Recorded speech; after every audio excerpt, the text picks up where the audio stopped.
may just be one person right now. So up here's a few more people. So welcome to our first Friday Ask Me Anything, our monthly Ask Us Anything, where you can get all your development questions, fundraising questions, not-for-profit management questions answered. So hello, Laurel. Hello, Karen. How are you both? Good. Excellent. Busy, as I'm sure everybody else who's joining us here today is. Indeed. But we're glad that you're here today with us.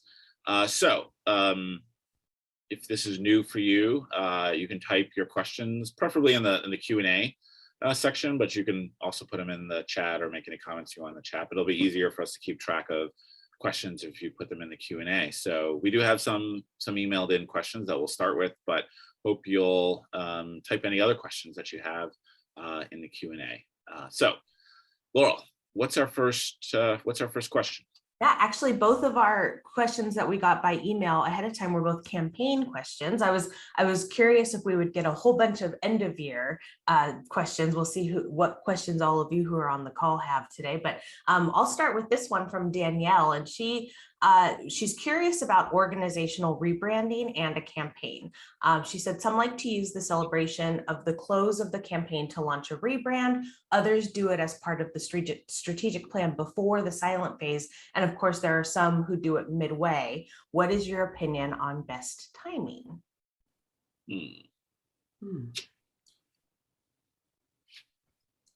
So, go ahead, Karen. You go. Well, I was going to say the one that sounds the least appealing to me is the midway in a campaign, because you are so busy, and rebranding in the middle of a campaign can muddle the communications of your organization, can get people confused. And when you want to be focused on the impact and outcome of this, the campaign is going to do. I could see either end working. So doing it in the beginning, what a great engagement opportunity. So you're trying to get ready for the silent phase.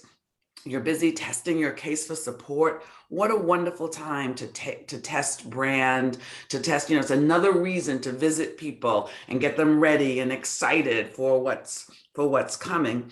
And then I could see it at the end.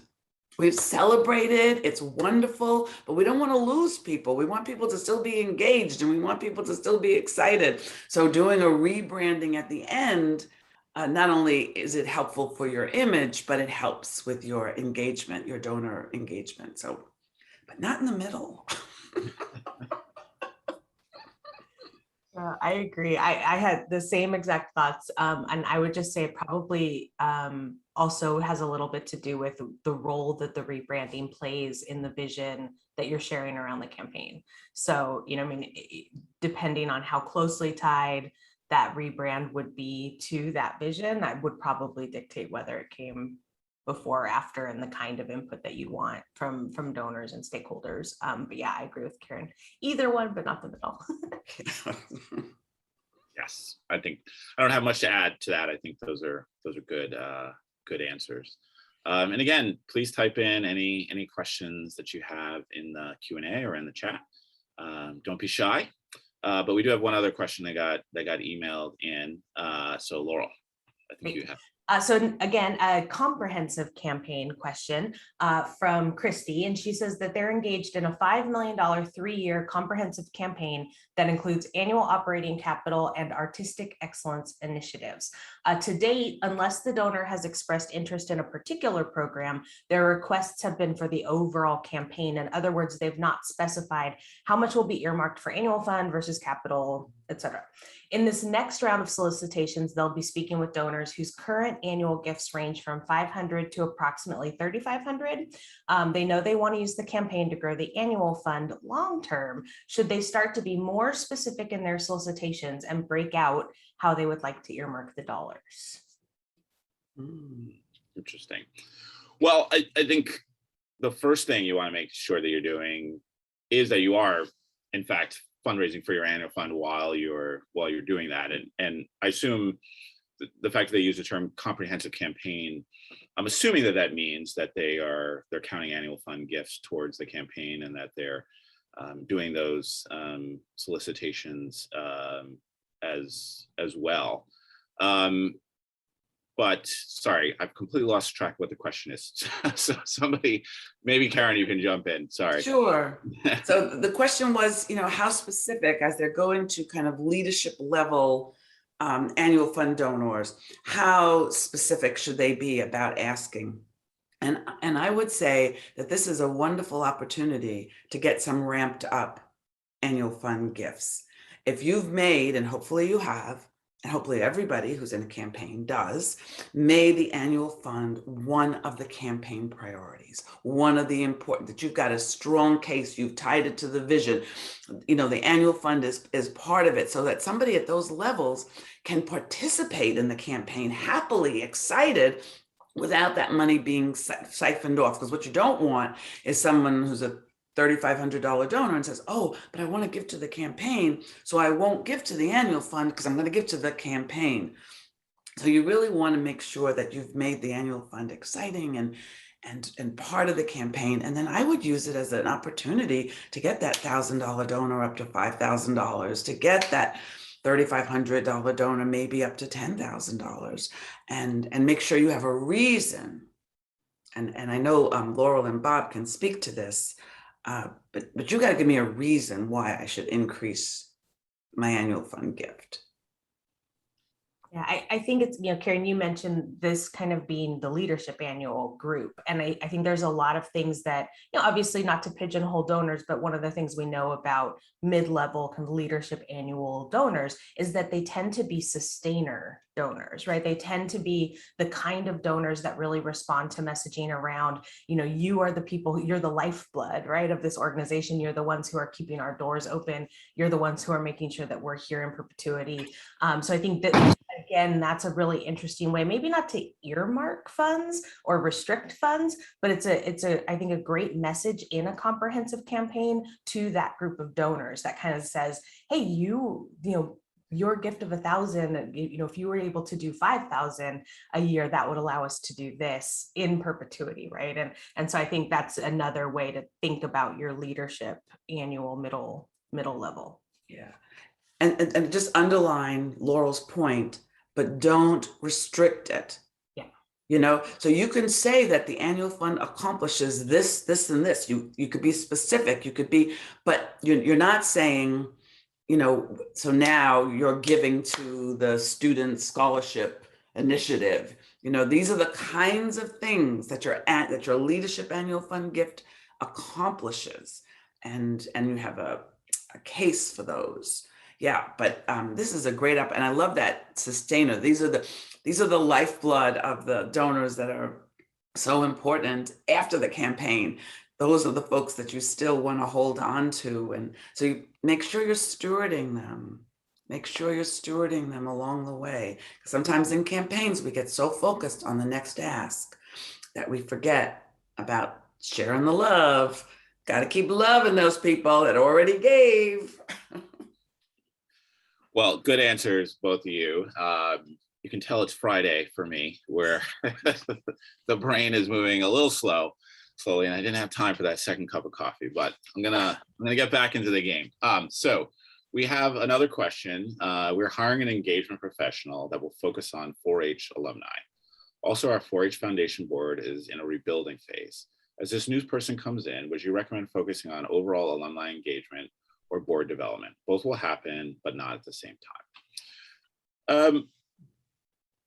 For me, I think I always look to the board. I think your board development work is always pretty fundamental to any sort of activity or action that you're taking as an organization. I think it's any sort of transformation you're making. I think looking at your board first is probably the easiest, fastest, most impactful way, really, of making a difference with your organization, because these are the folks who are going to potentially be able to reach out to those alumni, right? These are the people that are going to, find new supporters for you. They're going to fulfill whatever strategic needs you feel that you have as an organization at this time. And when you have that base there, I think it makes everything else a little easier. And then when you don't have it, and these are not the right people, or or in a strategic alignment to where you are today, then I think all those things become a little bit more challenging. And so as you're thinking about board development,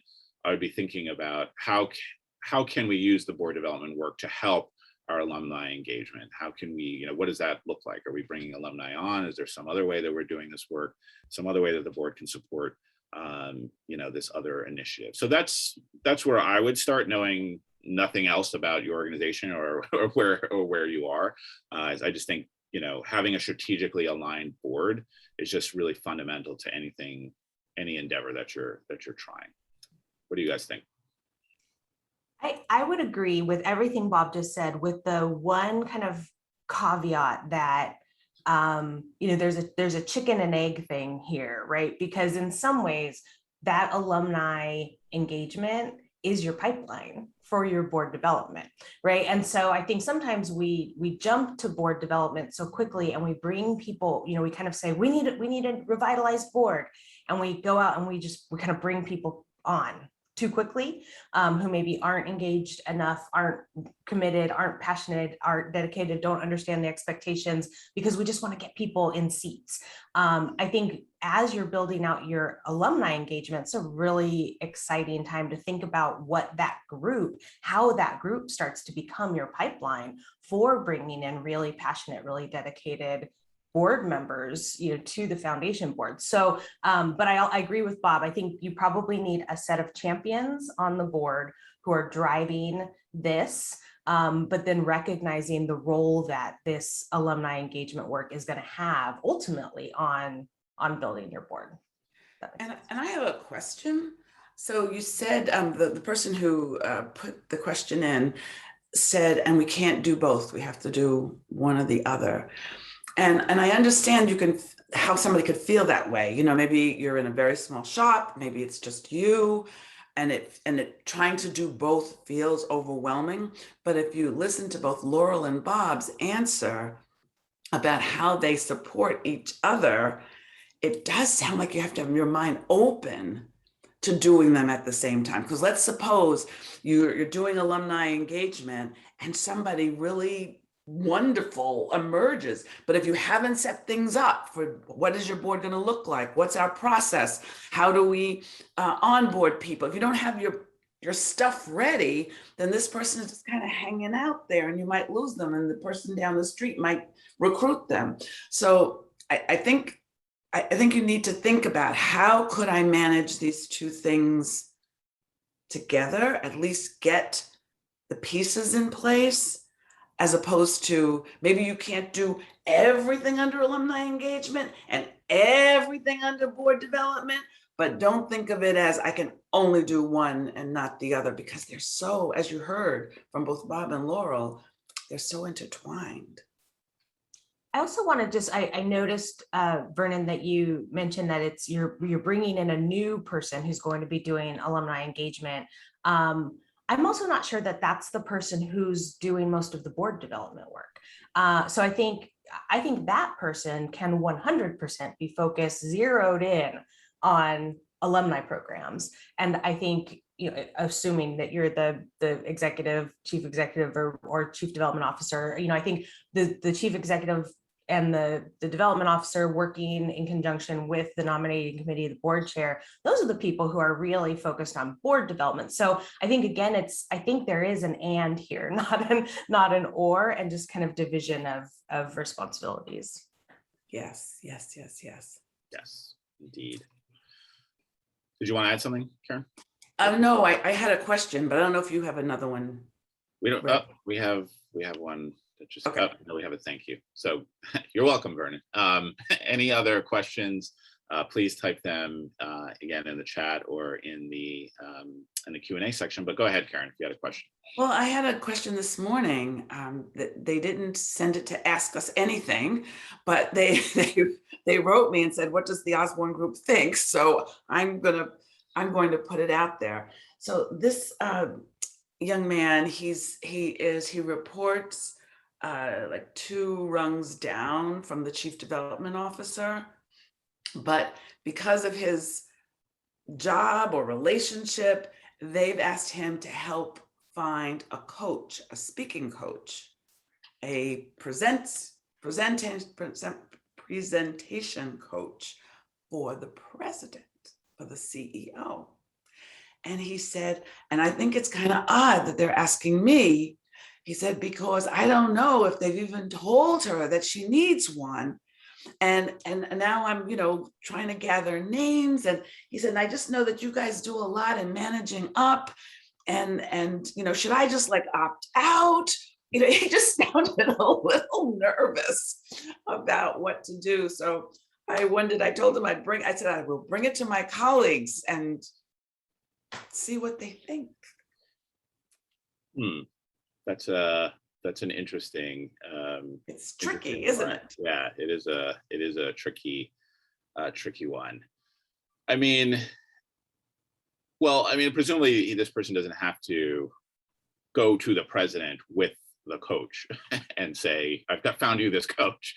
That should be our first recommendation to him. Don't be the one. Yeah.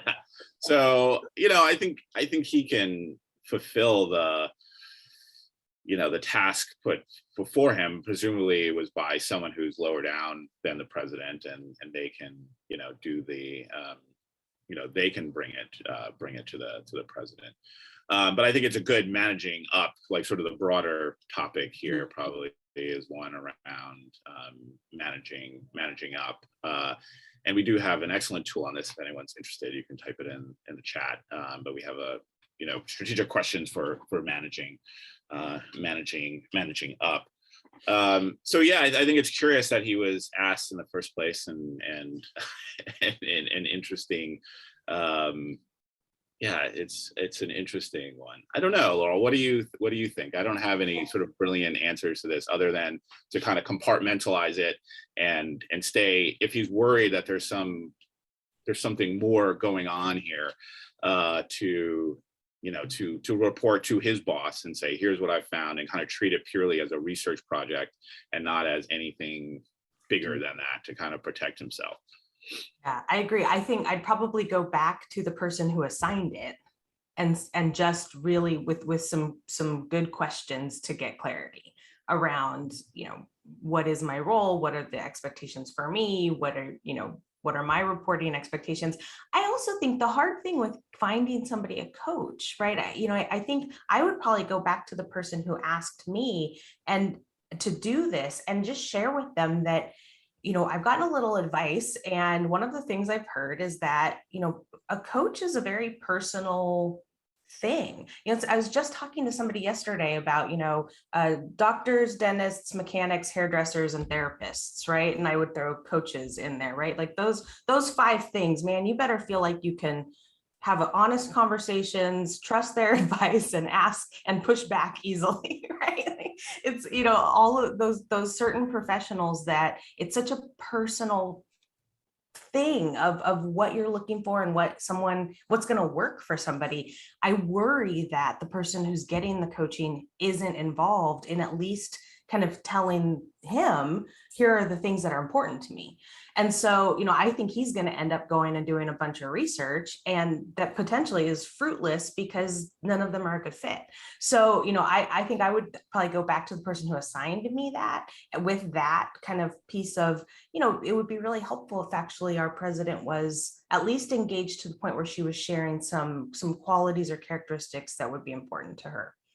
Yeah. And the other, yes, I agree with that. I also thought of another angle for him. This is also an opportunity for him, though, an opportunity to shine, an opportunity to show his leadership skills. So by going back to his supervisor, the way, Laurel, you just suggested, and asking some questions, and then saying, and how will the president be part of the final decision making?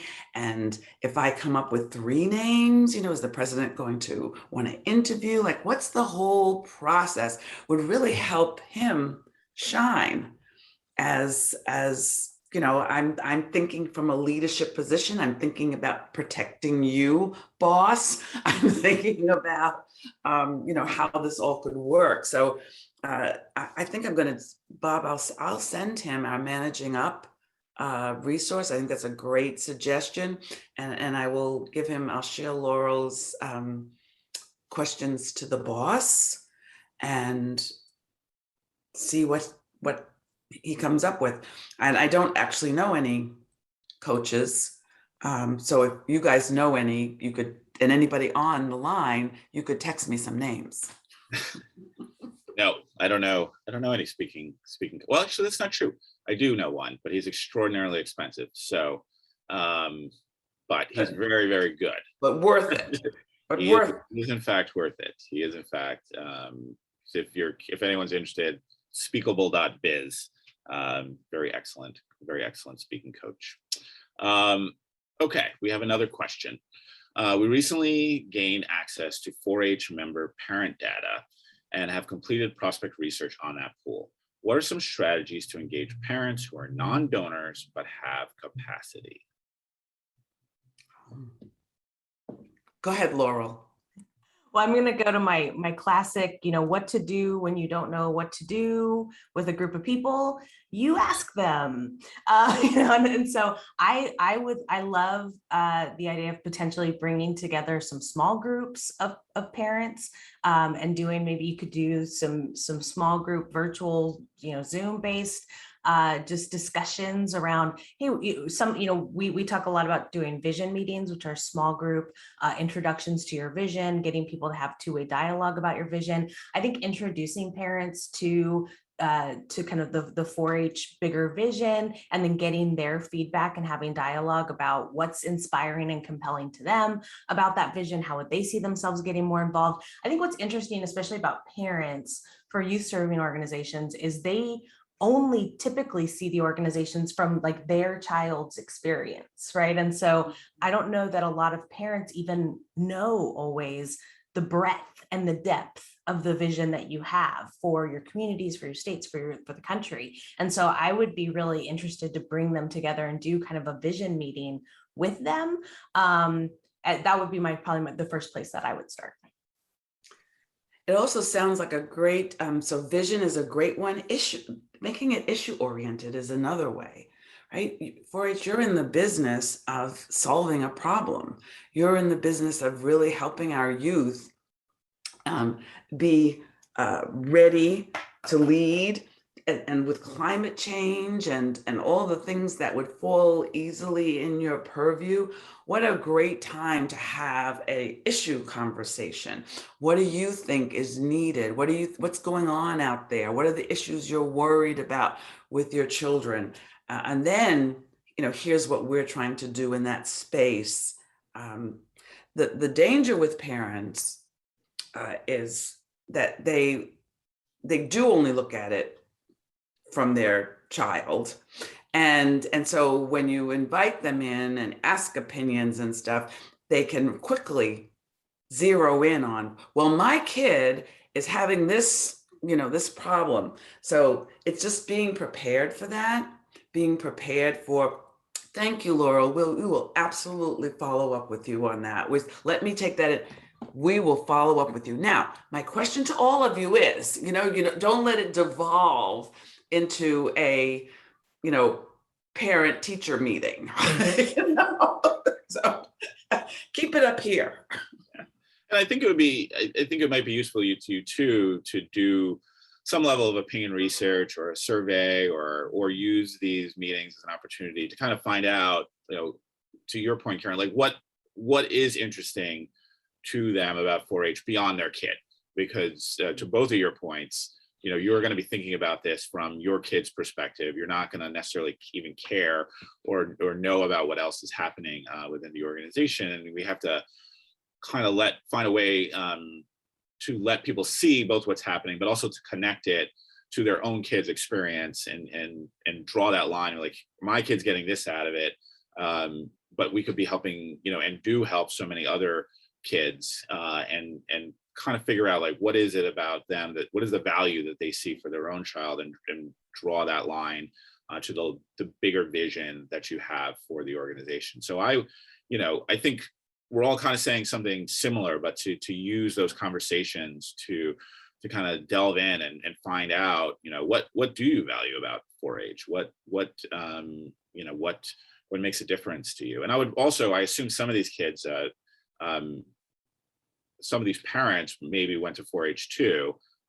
Debbie Hegman says, don't forget grandparents of 4-H kids. We were leaders too.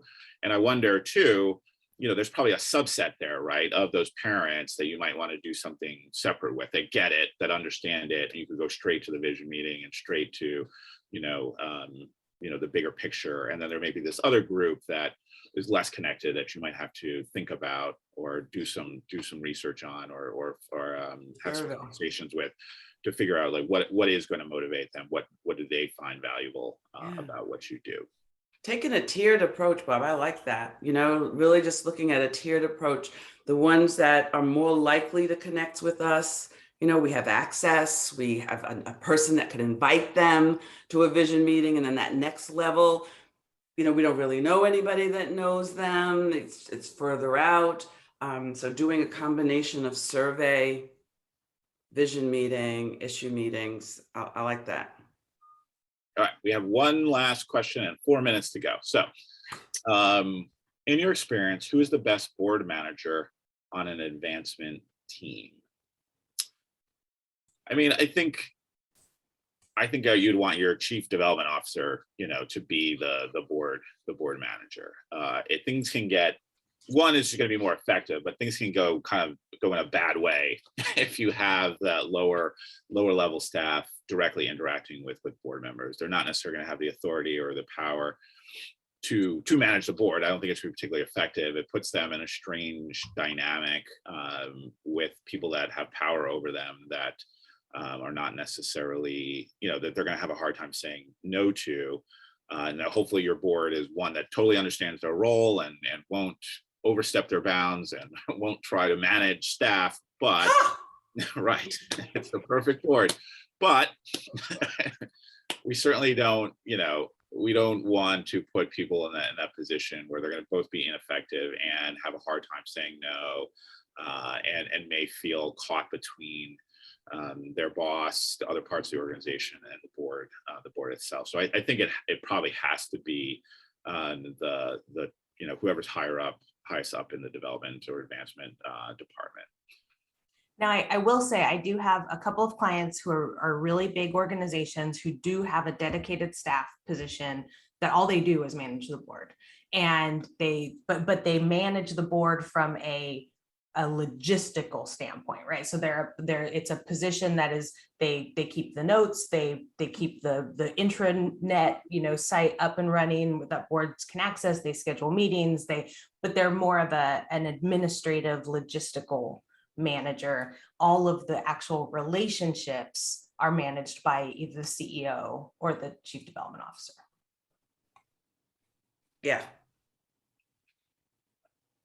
Ditto, says Karen. All right, well, we have 2 minutes. So if anyone has any other questions, or I don't know, maybe Karen or Laurel, you've had interesting questions come up in your own.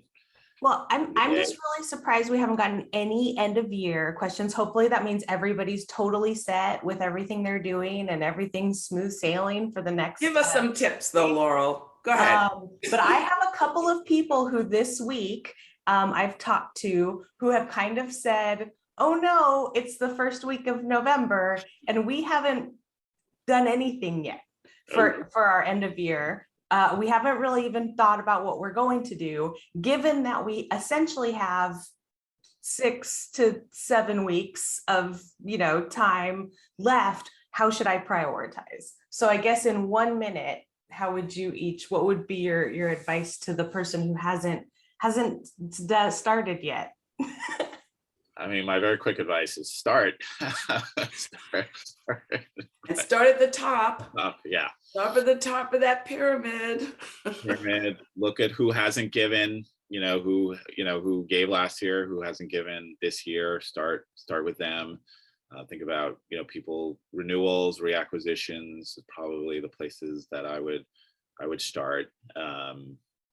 Make it as personal as you can, So think about your bandwidth. if you only have the bandwidth to personalize your top 10, then do the top 10 and then send out, messages. If you can go down to 25, you go down to 25 and send out messages. And the other thing I would look at is anybody not receive stewardship? Did we miss anybody? Yep. You're just going to say that. Yeah. Well, I would even say do some stewardship right now. No matter what. Because it's going to take you 3 or 4 weeks to get together. So here's a real good opportunity to remind people in advance of your mailing that you make a difference. And so to send out some kind of stewardship mailing now, this is a good time to do it, depending on your mailing schedule. Yeah. Or your emailing schedule. Steward, start at the top, personalize, and don't let another day go by. Yes. Great advice as always. All right. Well, it is that time. Thank you both for joining us, and thank you all for those of you in the audience for joining us as well. We'll be back in a month for another Ask Us Anything. But in the meantime, get that fundraising going. You got 6 or 7 weeks left. Happy Thanksgiving.